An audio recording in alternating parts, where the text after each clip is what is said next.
Bo'lmaymi? Podarkamiz bor. Tursangiz bering. Yo'q, kichkina vaqtlar bormi? Yo'q. Podarkani olasizlarmi, 200 so'm ақша olasizlarmi? Давайте подарок. Podark. Да. Давай подарок, зачем деньги? Нет, деньги зачем, да? Да, давайте подарок просто. 400 so'm bering. Подарок или 400? O. Подарок. Жақты? Красный. Все. Спасибо. До свидания. Подарка или ақша? Давайте подарок. Podark. Qo'shib beraymi? 400 so'm beraymi? Подарка. 600 so'm bering. Подарка. Podark. О, это? Носки. Всё, спасибо. Podarkani tandaysizmi, 200 so'm ақша tandaysizmi? Коробканың içindeki. Ekongizga 200 dan 400 so'm beraman. Qaysi birini Коробканың tandaysiz? içindegisi. Korobkaning ichini tandaysizmi? Qo'shib beraymi ақша kichkina? Qancha o'shasiz? 600 so'm beraman. Коробканың içindeki. Коробканың Да, içindemi? интересно. Bo'ldi, korobkaning ichida. Noski bor edi. Спасибо. Bo'lib turmayli. Rahmat. Podarkini tandaysizmi, 200 so'm ақшani tandaysizmi? Подарка.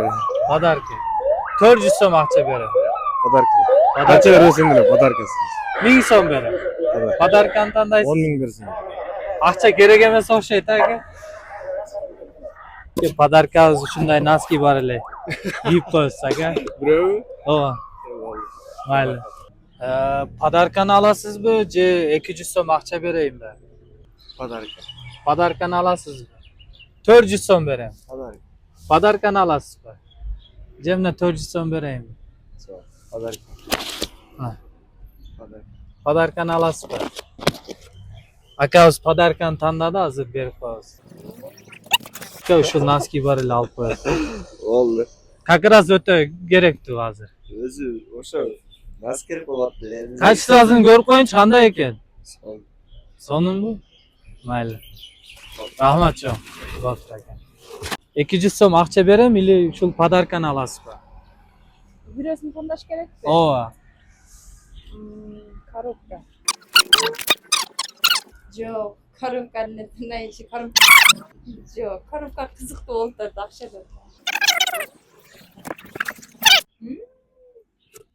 Birazını Var mı alıveriniz? Korobkaning ichida deb.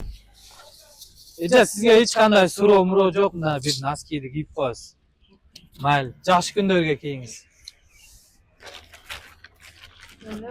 Denizlik olыңыздар, işinizlerge iyilik olsun, uzun hurmatın görüp, kızın kızmatını görüp, denizlik olanlar, bizim opsiyonları silap, hurmatlarla görürler. Rahmatjon. Razı olsun. Bo'pti, eja. Mayli, siz ham İşinizlerge sog' bo'lingiz, bo'ptirman.